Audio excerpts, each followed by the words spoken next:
안녕하세요. 친구를 잘못 만난 덕분에 인생이 망가져서 이렇게 사연을 보내봅니다. 5년 전에 남편과 헤어지고 서울에서 혼자 살고 있는 40세 여성입니다. 고등학교 때 알고 지냈던 친구가 저를 깔보고 함부로 대해서 깊은 마음의 상처를 입은 적이 있습니다. 졸업을 하고 다시는 얼굴을 마주칠 일이 없을 거라고 생각했는데 결국은 만나게 되더라고요. 이번엔 저를 무시하고 제 가정까지 파탄내는 용서할 수 없는 짓을 저질러서 이렇게 하소연이라도 해보려고 합니다. 제가 고등학교 1학년 때 아버지가 사업을 하다 친한 친구에게 사기를 당하는 바람에 쫄딱 망하고 빚더미에 올라앉은 적이 있습니다. 단독주택에서 남부럽지 않게 살던 저희 집은 알거지가 되어서 가진 재산과 집을 전부 날리게 되었습니다. 하루아침에 빚을 갚느라 월세방을 전전하는 신세가 되어버리니까 악몽이라도 꾸는 것 같더군요. 저희 가족은 인복이라는 게 없나 봅니다. 중학교 때부터 아버지의 절친이었던 분이 전망이 좋은 사업이 있다면서 투자를 하라고 권하셨거든요. 아버지는 친구만 믿고 거액을 투자했는데 친구분께서 처음부터 돈을 노리고 아버지께 거짓말을 했던 것입니다. 전 재산을 날리고 빚까지 지게 된 아버지는 실패의 충격에서 헤어나오지 못하고 날마다 술만 마시게 되셨습니다. 몇 달 만에 알코올 의존증 진단을 받게 되셨고 생계는 전업주부였던 엄마가 보험 설계사 일을 하면서 어렵게 꾸려나가고 있었는데요. 친구들이 간식을 같이 먹자고 할 때도 빈약한 주머니 사정 때문에 핑계를 대고 집으로 돌아와야 했습니다.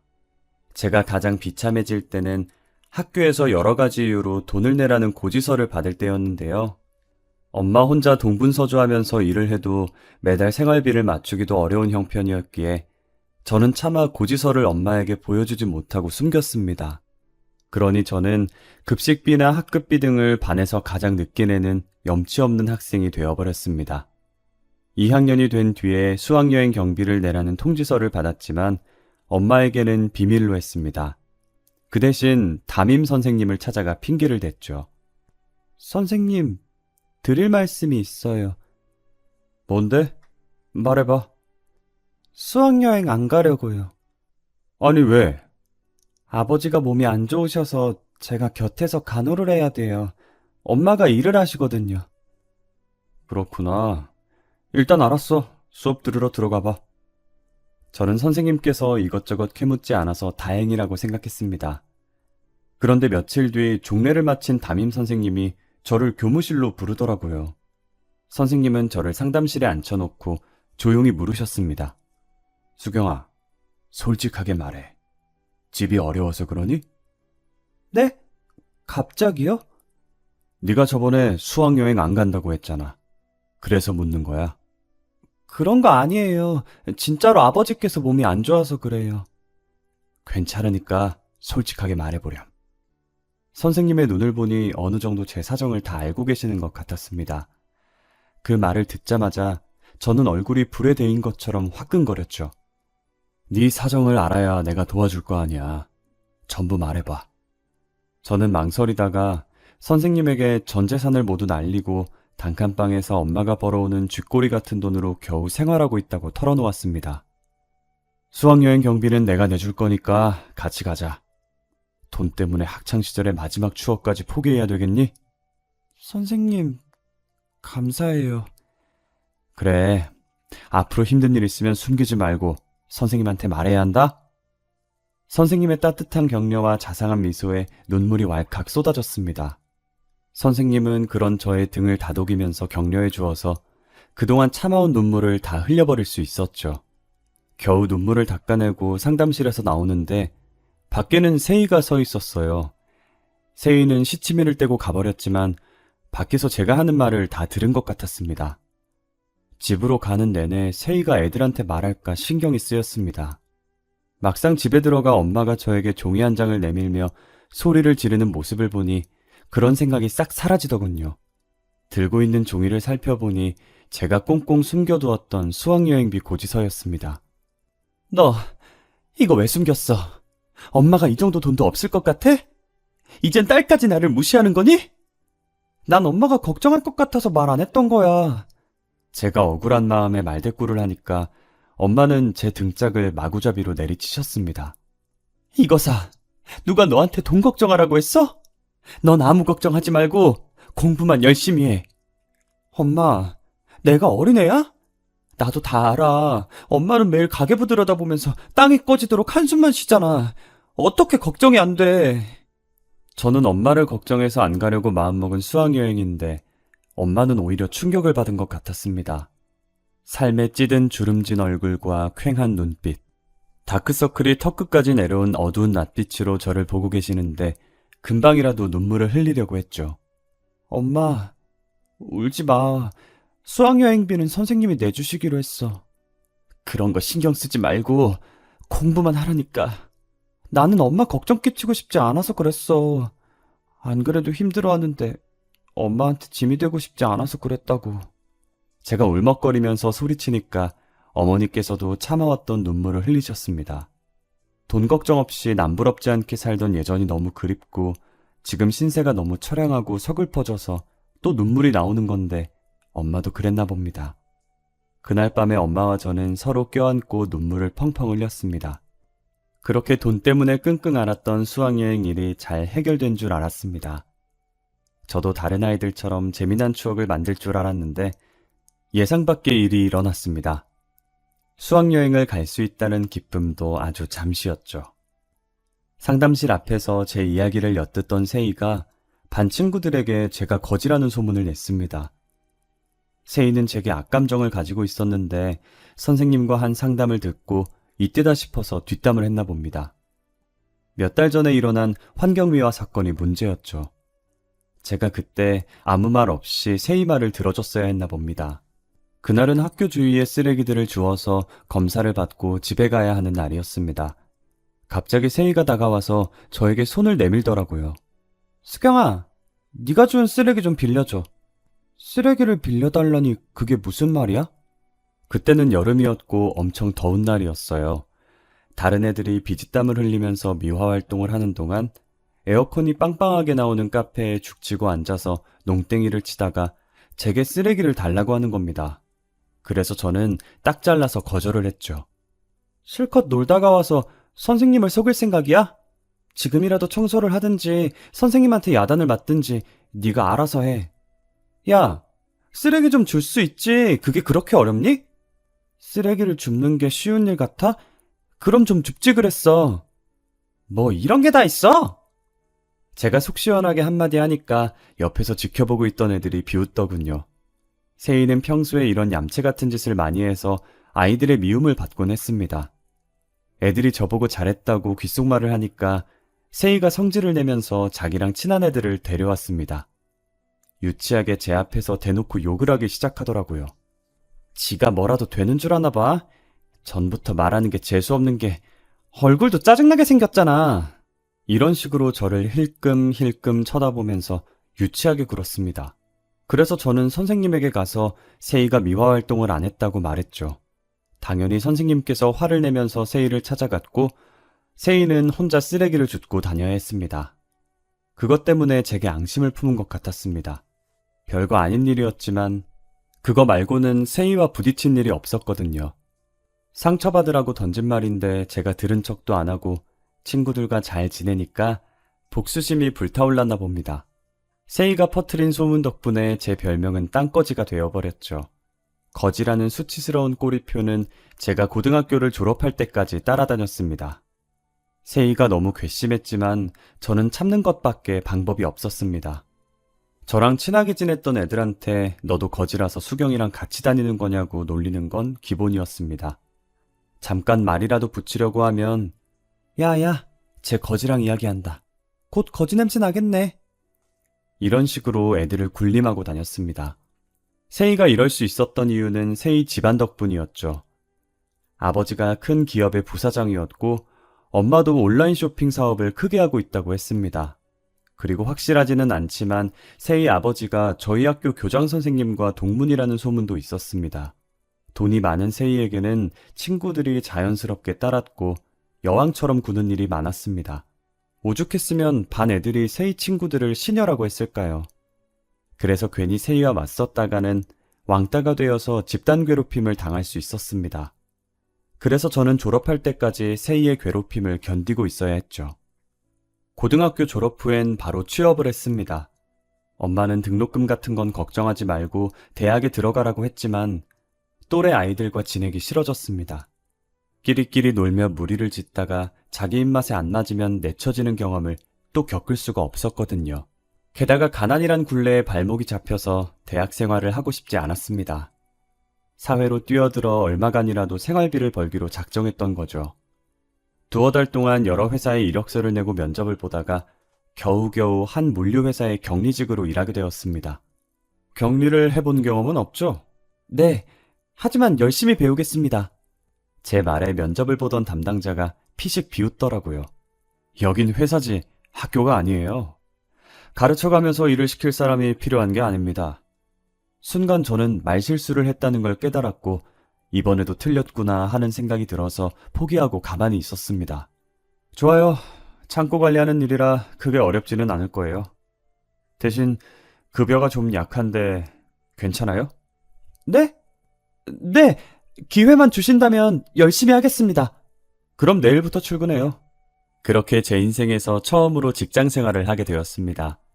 설레는 마음으로 첫 출근을 했는데 면접을 봤던 담당자가 저를 맞이해 주시더라고요. 일찍 출근했네요? 무슨 일 하는지 궁금하죠? 하는 일은 간단해요. 창고에 들어오고 나가는 현황을 파악하고 전표 처리하는 업무예요. 제 면접을 봐줬던 담당자분께서 자신을 소장이라고 부르라고 알려주셨죠. 그날부터 소장님께 업무에 대해서 배웠는데 생각보다 어렵지 않은 단순 업무였습니다. 몇 가지 신경 써야 하는 게 있었지만 금방 적응했죠. 제가 우려했던 인간관계도 생각보다 괜찮았습니다. 사무실에는 소장님과 저, 그리고 창고 관리를 하면서 지게차를 운전하는 직원이 전부였거든요. 어느 하나 저에게 인격적인 모독을 주거나 무시하는 사람이 없었습니다. 게다가 소장님도 굉장히 좋은 분이셨습니다. 소장님과 하루 종일 붙어 앉아서 일을 해보니까 일할 때에는 똑부러지게 하시고 농담이랑 사적인 이야기도 하셔서 금방 경계심이 풀어졌죠. 몇 달이 지나자 소장님도 저에 대한 믿음이 생기셨는지 사무실 일은 저한테 맡기고 다른 물류창고로 현장 점검을 나가는 날이 많아졌습니다. 외근을 간다고 하실 때마다 경기도 외곽으로 나가시겠구나 싶었죠. 소장님이 관리하는 창고가 경기도에도 여러 군데 있다고 들었거든요. 그러다 지게차 기사님을 통해 소장님이 32살의 미혼이라는 사실을 알게 되었습니다. 기사님의 나이는 50살에 결혼해서 애가 둘이나 있다는 것도 들었습니다. 물론 기사님도 제가 몇 살이고 결혼은 했는지 남자친구는 있는지 이것저것 캐묻더군요. 남자친구가 없다니까 물어볼게. 우리 소장 어떻게 생각해? 어떻게 생각하다니 뭘요? 남자로서 어떠냔 말이야. 뭐 저한테는 그냥 사장님이죠. 역시 모르고 있었네. 소장 말이야, 겉보기하고는 다른 대단한 사람이야. 제가 그게 무슨 말이냐고 물어보니까 기사님이 아주 놀라운 정보를 알려주었습니다. 다른 것도 아닌 소장이 제가 일하고 있는 창고를 소유한 땡땡 유통의 회장 아들이라고 하는 거 있죠? 물론 제가 믿지 못하고 어디서 들은 소문이냐고 물어봤습니다. 그런데 기사님이 맞다고 호언장담하더라고요. 에이, 내가 소장이랑 몇 년을 일했는데 그것도 모르겠어? 아, 네. 근데 그건 왜 말씀하시는 거예요? 소장이 수경이 너를 좋아하는 것 같아서 말해주는 거야. 네? 무슨 말도 안 되는... 내가 다른 건 몰라도 여자를 보는 남자 눈빛만 보면 느낌이 와. 소장이 수경이 너를 좋아하고 있어. 분명해. 설마 그럴 리가요. 소장님이 왜 저 같은 여자를 마음에 두겠어요. 틀림없다니까. 너를 보는 눈빛에서 애정이 줄줄 넘쳐 흘러. 내 말을 믿고 잘해봐. 갑부진 며느리가 될 절호의 찬스야. 저는 기사의 말을 전혀 믿지 않았어요. 물론 소장이 제게 잘 대해주는 건 사실이었지만 어디까지나 같이 일하는 부하 직원에 대한 배려라고 생각했죠. 그런데 얼마 후에 소장이 뜻밖의 말을 꺼냈어요. 주말에 뭐해? 만나서 밥 한 끼 할까 하는데. 주말에요? 그냥 뭐 밥만 먹을 건 아니고 네가 가고 싶은데 가도 좋고. 소장님, 혹시 저한테 사적인 감정 있으신가요? 저도 모르게 튀어나온 말이었어요. 기사님한테 들은 말도 있고 그동안 소장님을 너무 의식한 게 문제였어요. 제가 말해놓고 얼굴이 새빨개지니까 소장님이 진지하게 제 얼굴을 쳐다보면서 말하더라고요. 수경아, 갑자기 이런 말에서 놀랐을 텐데 그동안 너를 옆에 두고 지켜보면서 내 마음이 흔들렸어. 네가 부담스럽다면 몇 번 만나서 밥 먹고 차만 마셔보자. 그 뒤에 날 만날지 말지 생각해보면 되잖아. 믿어지지 않는 말이었어요. 기사님이 했던 말처럼 소장님은 면접을 볼 때부터 제게 마음이 끌렸다고 하더라고요. 그래서 경력도 없는 초짜인 저를 채용했던 거죠. 소장님, 이런 건 너무 갑작스럽고 저희는 어울리지도 않잖아요. 조건 자체가 다른데. 조건 같은 게 무슨 상관이야. 설마 날 거절하면 잘릴 것 같아서 이러는 거야? 나 그런 놈 아니니까 걱정하지 마. 만나보고 아니면 소장과 사원 사이로 돌아가자. 그 정도는 충분히 해줄 수 있어. 저는 생각을 해보겠다고 말하고 일단 그 자리를 피했어요. 그 뒤로 소장이 절 볼 때마다 집에 데려다 주겠다, 주말에 한 번만 보자, 적극적으로 애정을 표현했는데 의도적으로 피하기 시작한 거죠. 소장님이 싫은 건 아니었어요. 그런데 나중에 버려질 걸 생각하니까 무섭더라고요. 지금은 눈에 콩깍지가 씌어서 사랑만 있으면 행복할 거라고 생각하지만 곧 콩깍지가 떨어지면 냉정한 현실을 마주하게 될 테니까요. 그렇지만 소장은 포기하지 않고 끈질기게 저를 설득했어요. 지금까지 조건이 좋은 집안의 여성들을 여럿 만나봤어. 그런데 내가 원했던 이상형과는 거리가 멀었어. 모두 돈만 밝히는 속물들이었다고. 소장님은 누가 뭐라고 해도 평생을 함께하면서 변하지 않고 사랑할 수 있는 여자가 배우자의 첫 번째 조건이라고 했죠. 저에 대한 진심 어린 사랑을 알게 되자 마음이 흔들려 결국 소장님을 진지하게 만나보게 되었습니다. 이때부터 소장님이 아닌 준철 씨라고 부르게 된 것 같네요. 일할 때에는 소장님, 데이트할 때에는 준철 씨라고 부른 지 6개월 정도가 흘렀을까요? 시간이 지나도 변하지 않는 준철 씨의 모습에 저도 점점 결혼 생각이 들었습니다. 평소처럼 경기도 외곽을 드라이브하며 그가 하는 농담을 듣고 있는데 준철 씨랑 결혼하면 어떨까, 얼마나 행복할까 하는 상상이 들었습니다. 그런데 갑자기 준철 씨가 조용해지더니 제 눈치를 보면서 이야기하더군요. 어머니가 당신 어떤 사람인지 보자는데 한 번만 보러 가면 안 될까? 이렇게 갑자기요? 당신이 싫다면 어쩔 수 없는데 내가 자꾸 결혼 이야기를 꺼내니까 그런 것 같아. 지금 당장 준철 씨 어머니를 뵐 마음은 없었습니다. 그런데 준철 씨가 저랑 결혼하고 싶어서 제가 얼마나 좋은 사람인지 자랑하느라 일이 이렇게 된 것 같다고 하소연을 하더군요. 상견례도 아니고 그냥 식사만 하자고 설득하는 바람에 얼떨결에 시어머니와의 약속이 잡히고 말았습니다. 그런데 시댁에 들어가자마자 후회했습니다. 그냥 예쁘게 연애만 할 것이지 무슨 결혼을 꿈꿨는지. 시어머니를 보니 결혼 생각이 쏙 들어가더군요. 내 눈에 흙이 들어가기 전에 저런 거지 같은 애를 며느리로 들일 수는 없다.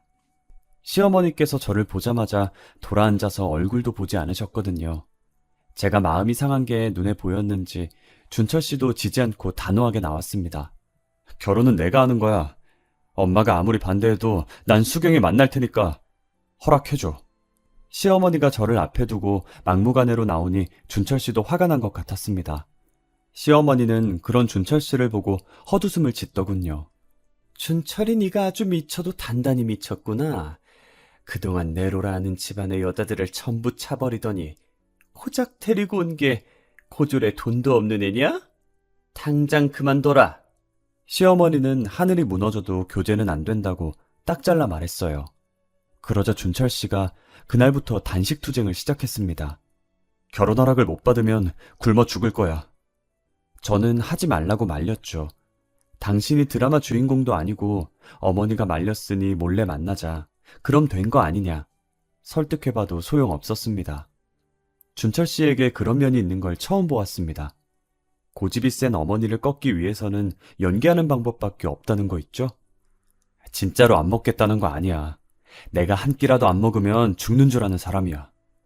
단식 투쟁한다고 하면 외국에 있는 땅이라도 사줄 사람이니까 가만히 있어. 내가 우리 엄마 눈치 안 보게 해줄게.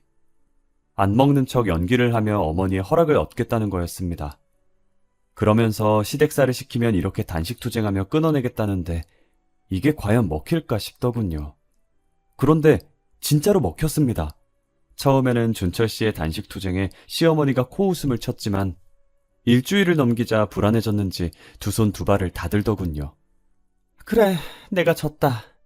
결혼을 하든 말든 네 마음대로 해라. 대신 나는 저 애를 절대 며느리로 인정 못한다. 결혼은 허락했지만 저를 며느리로 인정하지는 않겠다고 하셨죠. 그것만으로도 엄청난 성과였어요. 7, 8개월이 지날 동안 시어머니는 저희 집에 한 번도 오지 않으셨어요. 하지만 2년 후에 제가 애를 가지자 시어머니의 태도가 조금씩 달라지기 시작했어요. 몸은 괜찮은 거니? 홀몸도 아닌데 매사에 무리하지 말고 조심하거라. 네, 어머님 걱정해 주셔서 감사해요. 그리고 이거 최상급 한우라고 하더라. 뭐니 해도 잘 먹는 게 최고야. 진짜로 감사해요. 어머니한테 이 귀한 걸 받을 줄 몰랐어요. 너한테 주는 거 아니고 뱃속에 있는 애한테 준 거다. 우리 준철이 애니까. 시어머니는 냉랭한 표정으로 한우 세트를 주고 가셨어요. 애는 괜찮냐 연락을 주시거나 음식을 가져다 주실 때마다 제가 온 정성을 다해 감사의 표현을 했죠. 시어머니를 볼 때마다 늘 웃으면서 사근사근 대해서 그럴까요? 그때부터 저를 향한 시어머니의 마음이 열리기 시작했고 아들을 낳자 시어머니는 처음으로 활짝 웃으며 좋아하셨어요. 그 뒤로 내심 저를 며느리로 인정해 주신 것 같더라고요. 시어머니의 냉대에서 벗어나 아들을 키우면서 살아보니 너무 행복하고 좋았어요. 결혼 생활의 진정한 의미를 느끼게 되었죠. 그런데 5년 후에 남편에게서 이상한 조짐이 느껴지기 시작했습니다. 출산 후 제가 퇴직을 하게 되면서 육아에만 전념하게 됐거든요. 그런데 남편이 벌어오는 돈 관리는 계속하면서 용돈을 올려주지 않으니까 불만이 쌓였던 것 같아요. 갑자기 술 냄새를 풀풀 풍기면서 퇴근을 하더니 저한테 용돈을 올려달라고 떼를 썼어요. 하지만 제가 그냥 잘하고 성질을 내니까 남편도 목소리를 높이더군요. 용돈 부족하다니까 왜 무시해? 내가 언제 무시했어? 한 달에 50만 원이면 충분하잖아. 술 먹으러 갈 때마다 돈 더 타가면서 왜 그래? 내가 벌어오는 돈이 얼만데 50만 원만 주냐고. 저번에 주식한다고 날려먹고 새로운 사업한다고 날려먹으니까 내가 관리하는 거 아니야. 자리 잡으면 준다니까? 당신 지금 아버님 밑에서 배우고 있다며. 일 벌리지 말고 성실하게 가르쳐주는 거 배워. 뭐? 배우라고? 네가 뭘 한다고 이래? 돈 관리한다고 나설 때부터 알아봤어. 처가 때문에 그렇지? 뭐? 내 친구놈들은 처가에서 외제차를 받았다느니 사업 자금을 몇 억씩 받았다고 하는데 나는 이게 뭐야? 처가 덕을 보기는커녕 가진 거라고는 쥐뿔도 없으니 매번 돈만 들어가고 있으니까 미치겠네. 당신 그게 무슨 말이야? 내가 친정에 돈을 퍼주기라도 한다는 말이야? 뭐 보지 않아도 알 수 있지. 친정 사정이 어려운데 가만히 있을 딸이 어딨어. 말 함부로 하지 마. 난 지금까지 친정에 당신 몰래 10원 한 장 준 적 없어. 남편은 자기 돈이 제 친정으로 흘러들어간다고 의심했지만 절대 그렇지 않았어요. 엄마도 자존심이 강한 여성이라 아무리 어려워도 저한테 내색을 하지 않았거든요. 하지만 남편은 계속 돈 문제로 제 감정을 자극했고 술에 취하지 않은 맨정신에도 저런 말을 자주 해 다투게 되었습니다. 그러다 결정적인 일이 터졌습니다. 엄마가 저를 보자고 해서 친정에 갔더니 한참을 망설이다가 말을 꺼내셨어요. 이런 말은 정말 안 하려고 했는데 사정이 워낙 급해서 도움을 청할 데가 너밖에 없구나. 무슨 일인데 그래? 정서방한테 말해서 3억만 빌릴 수 있겠니? 뭐? 3억이나? 저는 깜짝 놀라서 왜 그렇게 큰 돈이 필요한지 물었어요. 네 외삼촌이 사고를 크게 쳤구나. 긴 한숨을 쉰 엄마는 자초지종을 설명해 주셨어요. 제 외삼촌은 발명가를 자처하면서 새로운 기계부품을 만들어내고 있었어요. 그런데 개발하는 것마다 신통치 않아서 나날이 빚만 늘어갔고 의기투합해서 같이 일하던 사람들도 지쳐서 하나씩 떠나버렸대요. 그렇지만 외삼촌은 이왕 시작한 일이니 끝장을 보겠다고 포기하지 않고 발명에 매달리고 있어서 문제라고 하더군요. 이제 그만 좀 해요. 당신 때문에 집안 살림이 전부 거덜나는 게 안 보여요? 나도 더 이상은 못 견디겠어요. 처음에는 누구보다 강력한 후원자였던 외숙모도 5년이 넘게 수입이라고는 10원도 없이 집에서 자금을 가져가니 돈에 쪼들리는 생활을 견뎌왔다고 하더라고요. 조금만 기다려. 새롭고 획기적인 자동 모터를 만들기만 하면 우린 돈방석에 앉게 되는 거야. 거의 다 됐어. 이제 그만하라는 외숙모의 애원에도 외삼촌은 발명에 열중했어요. 그런데 얼마 전에 그만 외삼촌이 공장으로 쓰던 가건물에 불이 나서 장비들이 모두 불에 타버렸다는 겁니다. 화재보험에는 가입하지 않아서 막대한 피해를 복구하려면 최소한 3억이 필요하다는 거예요. 설상가상으로 외숙모도 이혼을 통보하고 집을 나가버렸다고 해요. 수경아, 정말 염치 없지만 사람 살리는 셈치고 한 번만 도와다오. 엄마의 간절한 부탁에 저는 고민하고 망설이다가 남편에게 사정을 말했어요. 그랬더니 남편은 의외로 3억을 빌려주라고 하더라고요. 여보, 정말 고마워. 당신 덕분에 친정 식구들이 살게 됐어. 남편이 준 돈 덕분에 외삼촌은 건물을 수리하고 새로 장비를 들여와서 계속 발명을 할 수 있게 되었어요. 그런데 그것 때문에 남편과 저의 관계가 결정적으로 틀어지게 되었죠. 참, 거지 같은 집안하고 인연을 맺으니 이렇게 피곤하고 힘드네. 아, 정말 후회된다.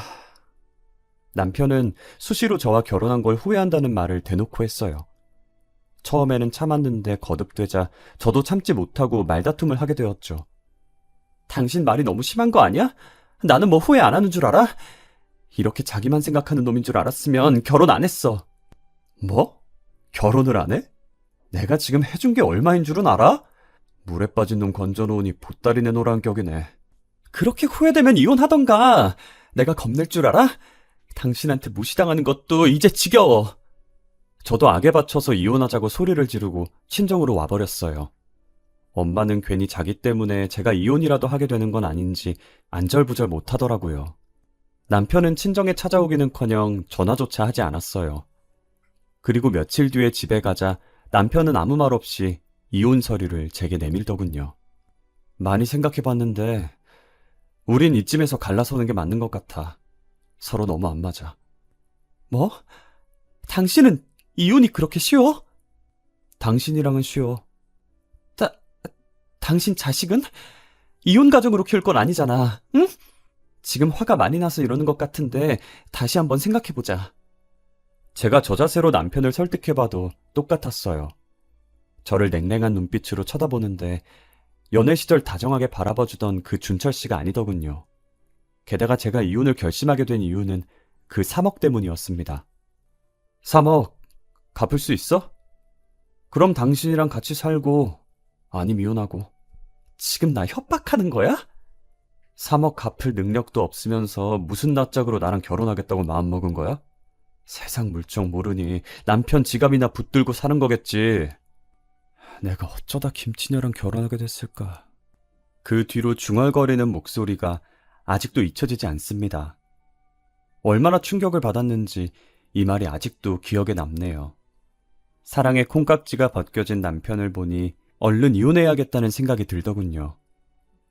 아들은 제가 데리고 가고 양육비를 준다는 조건으로 이혼 서류에 도장을 찍었습니다. 그러다 며칠 후에 남편의 비밀을 알게 되었습니다. 제가 술상을 여러 번 차려줘서 친해진 남편 친구가 제게 전화를 걸었더군요. 끊길 때까지 차단을 할까 말까 고민하다가 몇 분 후에 전화를 다시 걸었습니다. 제가 여보세요 하자마자 남편 친구가 다급하게 소리를 치더군요. 재수씨, 준철이랑 이혼한 거 사실이에요? 네, 맞아요. 지금 그 자식 인스타 가봐요. 그놈이 올려놓은 사진들 좀 보세요. 지훈씨, 혹시 술 취했어요? 지훈씨 발음도 세고 횡설수설하는 걸 보니 술에 잔뜩 취한 것 같더라고요. 그래서 제가 버럭 화를 내고 말았어요. 제가 이혼한 사람 인스타를 뭐하러 들어가 봐요. 이제 그 사람이랑 이혼했으니까 연락하지 마세요. 저도 바람 때문에 이혼당해봐서 알아요. 이거 이대로 있으면 안 돼요. 바람이요? 내가 후회할 짓 하지 말라고 말렸는데도 그러더라고요. 그놈이 그럴 줄 몰랐는데. 내가 그런 꼴 당한 거 알면서도 어떻게 그러지? 괘씸한 놈 같으니라고. 친구가 불륜남 때문에 이혼당한 걸 알고 있으면서 그런 짓을 저질렀다면서 제대로 혼쭐을 내줘야 한다고 난리를 피우더라고요. 남편 친구의 말에 인스타에 들어가 본 저는 엄청난 충격을 받고 눈앞이 흐려지는 걸 느꼈어요. 인스타에는 남편이 어떤 여성과 다정한 포즈로 찍은 사진들로 도배가 되어 있더라고요. 그 여자는 아무리 봐도 학창시절 절 왕따시키던 세희였어요. 남편이 인스타에 쓴 글과 친구들의 말을 듣고 남편이 계획적으로 저와 이혼했다는 걸 알게 되었죠. 남편의 치밀한 연기에 제가 감쪽같이 속았던 겁니다. 남편은 2년 전부터 세희와 내연관계를 맺고 있었어요. 기업체 사장들 간의 친목 모임에서 만났던 것 같더라고요. 그렇게 2년이 넘게 불륜을 맺어오다가 세희와 재혼을 하기 위해서 남편이 돈 문제로 꼬투리를 잡고 늘어져서 저를 자극했고 외삼촌 문제가 터지자 그걸 빌미로 이혼을 요구했던 거죠. 두 년놈이 짜고 저를 가지고 놀았던 거예요. 하지만 이미 이혼 서류에 도장을 찍은 뒤였죠. 그래서 다 포기하려고 했는데 지훈 씨가 중요한 정보를 알려줬어요. 아니에요. 아직 이혼 서류가 처리되지 않아서 남편과 상간녀 상대로 소송이 가능할 거예요.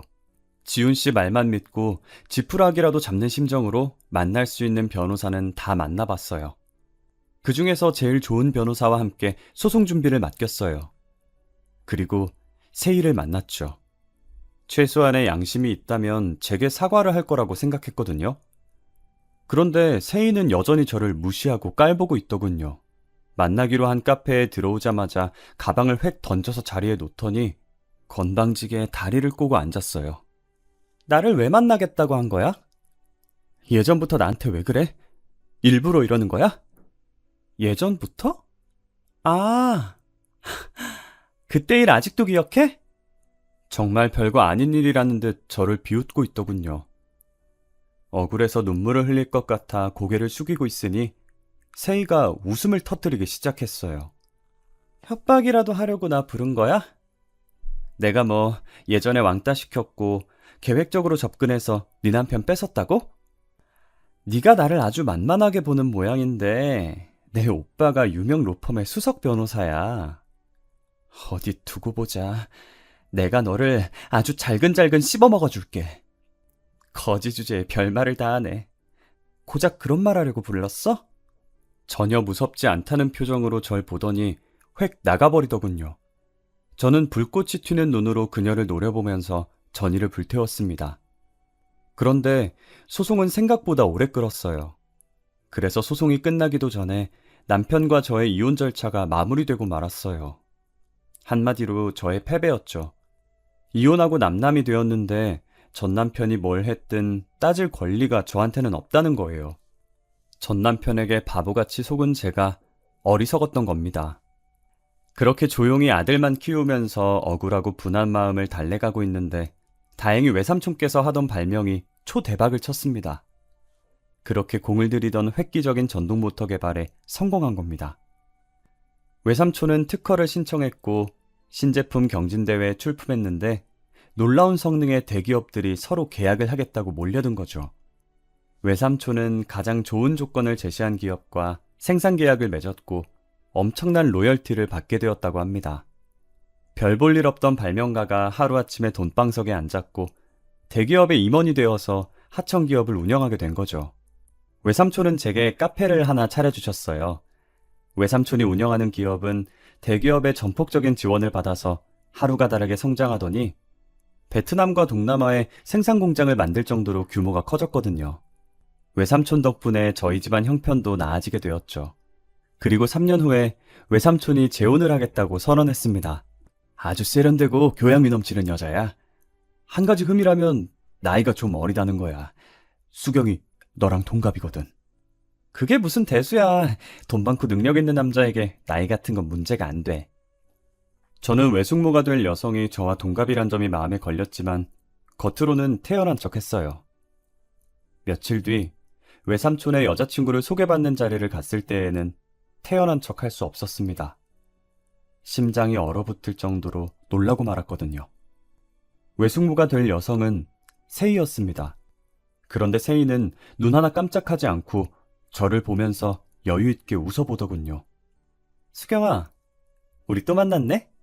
옛날 일은 모두 잊고 앞으로는 정말 잘 지내보자. 너무나 가증스럽고 뻔뻔한 태도에 저는 할 말을 잃고 말았어요. 세희는 제 전남편과 1년 전에 헤어졌다고 했습니다. 당연히 돈 때문이었죠. 전남편의 과도하고 무리한 투자로 사업이 점점 기울어가고 형편이 어려워지면서 둘의 사이는 벌어졌고 얼마 못 가서 파탄이 났다고 합니다. 전남편과 헤어진 뒤에 세희 집안의 사정도 이상하게 기울기 시작했다고 하네요. 그때 외삼촌이 세희 아버지의 사업에 많은 자금을 투자하면서 살려놓았다고 해요. 그 일이 계기가 되어서 외삼촌과 세희는 가까워졌고 돈이 많은 외삼촌에게 호감을 가지게 된 세희가 적극적으로 달려들어서 재혼까지 하게 된 거라고 하네요. 저는 외삼촌에게 세희를 믿지 말라고 지금 당장 헤어져야 한다고 여러 번 경고했어요. 난 둘이 만나는 거 반대할 거야. 삼촌, 세희는 내가 더 잘한다고. 얘 완전 불려우 같은 기집애야. 절대 믿으면 안 된다고. 수경아, 너희들 사이가 안 좋다는 거 나도 알아. 그런데 이제는 네 친구가 아니고 외숙모야. 예의 바르게 대해. 제가 대놓고 세희 앞에서 과거의 한 짓을 퍼부었는데도 외삼촌은 세희를 철석같이 믿고 있었습니다. 거기에 대고 외삼촌은 어린 마음에 말다툼한 것을 아직도 마음에 담아두고 있냐고 소리까지 치고 있었죠. 외삼촌에게 도대체 무슨 말을 해두었는지 제 말은 하나도 믿지 않더군요. 그러다 세희가 전남편과 비밀리에 만나고 있다는 걸 알게 되었습니다. 외삼촌은 사업 때문에 동남아로 출장을 자주 갔는데 삼촌이 집을 비우면 세희도 며칠씩 집을 비우곤 했어요. 친정 핑계를 댔는데 그게 거짓말이란 걸 알고 난 뒤에 비밀리에 세희가 뭘 하고 다니는지 뒷조사를 하기 시작했습니다. 그리고 어처구니 없는 사실을 알게 되었죠. 전남편과 세희는 위장이혼을 했던 겁니다. 한마디로 돈이 필요해서 외삼촌을 이용하고 있었던 거예요. 단물이 빠진 껌은 뱉어버리듯 외삼촌의 돈을 야금야금 빼돌린 다음에 이용 가치가 없어지면 외삼촌을 버릴 말도 안 되는 계획을 가지고 있었어요. 세희는 친정의 사업을 도와줘야 한다고 외삼촌을 꼬드겨서 투자금을 받아낸 뒤에 그 돈을 친정아버지에게 주지 않고 자기가 챙기면서 외삼촌의 재산을 조금씩 빼돌리고 있었죠. 저번에는 세희에게 보기 좋게 당했지만 이번에는 미꾸라지 같은 세희가 절대 빠져나가지 못하도록 차곡차곡 증거들을 모으기 시작했어요.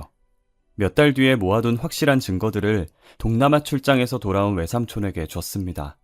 세희의 불륜을 알게 된 외삼촌이 처음에는 벙찐 표정을 짓더니 점점 분노하는 모습을 보여주었습니다. 이런 괘씸한 것 같으니 감히 나를 가지고 놀아? 당장 요절을 내버리겠어! 외삼촌은 바로 세희의 집으로 쳐들어가서 난리를 치면서 대판 엎어버렸다고 하네요. 그리고 이혼 소송을 하게 되었다고 들었습니다. 세희가 친히 찾아와 알려주더군요. 눈물 콧물을 쏟아내면서 제게 빌빌거리는 꼴까지 보여주었습니다. 수경아, 우리 친구잖아. 한 번만 살려줘. 이혼 소송 취하해달라고 잘 말해줘. 부탁이야. 눈물을 흘리면서 매달리는 세희를 보고 있으니 더 화가 치밀었습니다. 거지라고 무시하고 괴롭혀놓고 이제 와서 살려달라고 매달려? 전부 네가 저지른 일이니까 책임도 네가 져. 이미 주사위는 던져졌고 세희를 위해 외삼촌을 설득할 생각은 전혀 없었습니다. 이제는 저희들의 질긴 악연에도 마침표를 찍을 시간이 된 거죠. 외삼촌은 소송에서 이겼고 세희는 거의 전 재산을 위자료로 토해내야 했죠. 화가 난 세희 아버지는 그녀를 호적에서 파버리겠다면서 집에서 쫓아내버렸다고 하네요. 변은 익을수록 고개를 숙인다고 하죠. 잘난 척하면서 다른 사람을 무시하면 반드시 똑같은 취급을 당하는 법입니다. 생명을 가진 존재 중에서 하찮은 건 하나도 없으니까요. 여러분들도 같이 살아가는 주위의 이웃들이 나보다 못하다고 깔보는 일은 없으시길 바랍니다.